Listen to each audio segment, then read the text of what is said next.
नमस्कार, भाग्यश्री रेसिपीजमध्ये आज आपण झणझणीत गावरान पद्धतीची डाळ मिरची कशी बनवायची ते या व्हिडिओमध्ये पाहणार आहोत। भाग्यश्री रेसिपीज या आपल्या चॅनलवरती आपण बऱ्याचशा गावरान रेसिपीज अपलोड केलेल्या आहेत। त्या रेसिपीजसुद्धा तुम्ही नक्की पहा आणि जर आपल्या रेसिपीज आवडत असेल तर लाईक करा, शेअर करा, त्याबरोबर सबस्क्राईब करायला विसरू नका। इथे मी डाळ मिरची बनवण्यासाठी भरपूर अशा लवंगी मिरच्यांचे तुकडे करून घेतलेले आहेत। लवंगी मिरच्याऐवजी तुम्ही साधी मिरची सुद्धा वापरू शकता, ती फारशी तिखट नसते।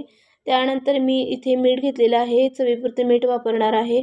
अर्धी वाटी भाजलेल्या शेंगदाण्याचा कूट घेतलेला आहे। 1 वाटी इथे मी भिजवून घेतलेली हरभरा डाळ घेतलेली आहे। रात्रभर डाळ भिजवून घेतली होती इथे मी। तुम्ही 2 तास कोमट पाण्यामध्ये डाळ भिजवून घ्या, तरी देखील छान भिजली जाते, किंवा मुगाची डाळ देखील तुम्ही याऐवजी वापरू शकता। इथे मी लिंबू घेतलेला आहे अर्धा। लिंबामुळे या डाळ मिरचीला चटपटीत अशी टेस्ट येईल, त्याबरोबरच थोडासा तिखटपणा देखील कमी होईल, त्यासाठी लिंबाचा आपण वापर करणार आहोत। आणि इथे मी देशी लसूण घेतलेला आहे, तुम्ही बघू शकता। 1 गड्डी इथे मी देशी लसूण घेतलेला आहे सोलून। देशी लसणाला मस्त असा सुवास असतो, त्यासाठी देशी लसणाचा वापर करायचा। त्याला मस्त वास असतो आणि चव देखील त्यामुळे छान येते। लसूण आपण खलबत्त्यावरती ठेचून घ्यायचं आहे। त्यानंतर पाव वाटी मी इथे तेल घेतलेलं आहे, कारण आपल्याला यामध्ये पाण्याचा अजिबात वापर करायचा नाही, थोडंसं तेलच आपल्याला यामध्ये जास्त वापरायचं आहे। पाव चमचा हळद मी इथे घेतलेली आहे। कोथिंबीर देखील मी थोडीशी यामध्ये वापरणार आहे, तर दाखवायची राहून गेली होती। कोथिंबीर आपण बारीक चिरून यामध्ये घालणार आहोत। इथे आता मी कढई गरम करून घेतलेली आहे आणि कढई छान गरम झाल्यानंतर यामधलं निम्मं तेल सुरुवातीला मी घालून घेते। राहिलेलं तेल आपण पुढे वापरणार आहोत। तेल छान गरम झालं की ठेचून घेतलेलं लसूण घालून घ्यायचा। लसणाची आपल्याला अगदी बारीक पेस्ट करायची नाही, तर थोडंसं जाडभरडं याच पद्धतीने आपण लसूण छान ठेचून घ्यायचं आहे आणि छान लसूण तेलावरती भाजून घ्यायचा, मस्त असा सुवास येईपर्यंत।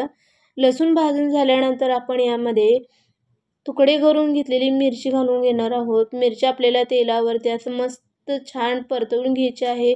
मिरची भाजून घेत असताना गॅसची फ्लेम आपल्याला मिडियमच ठेवायची आहे। मिडियम फ्लेमवरती सतत या पद्धतीने मिक्स करून घेत आपल्याला भाजून घ्यायचं आहे, जेणेकरून मिरचीचा कच्चेपणा जाऊन मिरची आपली छान भाजली जाईल। ज्या वेळेला तुमच्याकडे कोणती भाजी नसेल किंवा भाजीमध्ये काय बनवायचं हे सुचत नसेल, किंवा त्याच भाज्या खाऊन कंटाळा आला असेल, तर तुम्ही नक्कीच ही गावरान पद्धतीची डाळ मिरची ट्राय करू शकता। चवीला मात्र अप्रतिम अशी ही डाळ मिरची लागते। आणि तुम्ही साहित्य तर पाहिलंच आहे, अगदी कमी साहित्य लागतं, कमी वेळ लागतो।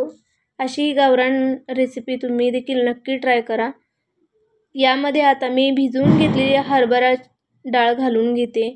हरभरा डाळ आणि मिरच्या आपल्याला तेलावरती छान अशी सतत मिक्स करून घेत भाजून घ्यायची आहे। यामध्ये मी सुरुवातीला सांगितलं होतं की पाण्याचा अजिबात आपण वापर करत नसतो, त्यामुळे सगळे पदार्थ आपल्याला तेलावरती छान परतवून घ्यावे लागतात आणि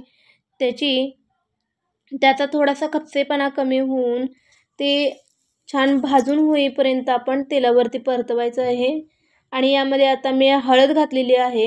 हळद थोडीशी मिक्स करून घेते आणि यामध्येच आता आपण चवीपुरतं मीठ देखील घालून घेऊया। आणि मीठ घातल्यानंतर वरून आता मी शेंगदाण्याचा कूट देखील यामध्येच घालून घेणार आहे, तर शेंगदाण्याचा कूट मी यामध्ये घालून घेते। शेंगदाण्याचा कूट घातल्यानंतर आपण थोडंसं हे सगळं मिश्रण एकजीव करून घेऊया छान असं। तर चमच्याने या पद्धतीने सगळं मिश्रण एकजीव केल्यानंतर तुम्ही बघू शकता याला कलर छान आलेला आहे, पण ही आपली डाळ मिरची थोडीशी कोरडी वाटत आहे। यासाठीच आपल्याला पुन्हा थोडासा तेलाचा जास्त वापर करावा लागणार आहे। सुरुवातीला आता यामध्ये मी पहिल्यांदा लिंबू पिळून घेते आणि नंतर आपण यामध्ये तेलाचा वापर करायचा आहे। तर लिंबू पिळल्यानंतर देखील आपण हे सगळं पुन्हा छान असं मिक्स करून घ्यायचं आहे। आणि मिक्स करून झाल्यानंतर यामध्ये मी कोथिंबीर घातलेली आहे, बारीक चिरून घेतलेली, आणि वरून जे राहिलेलं तेल होतं ते देखील मी यामध्ये घालून घेतलेलं आहे। तेल घातल्यानंतर आपण पुन्हा हे छान एकसारखं मिक्स करून घेऊन त्यावरती झाकण ठेवून साधारण 2 ते 3 मिनिट छान असं शिजवून घ्यायचं. हे मिठाच्या पाण्यावरती आणि तेलावरतीच आपण छान असं शिजवून घेतलेलं आहे.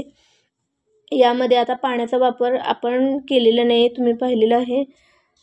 तर 2 ते 3 मिनिटानंतर आपली डाळ आणि मिरची छान शिजल्यानंतर आता आपण हे खाण्यासाठी घेऊया. तर मस्त अशी डाळ मिरची आपली खाण्यासाठी तयार झालेली आहे.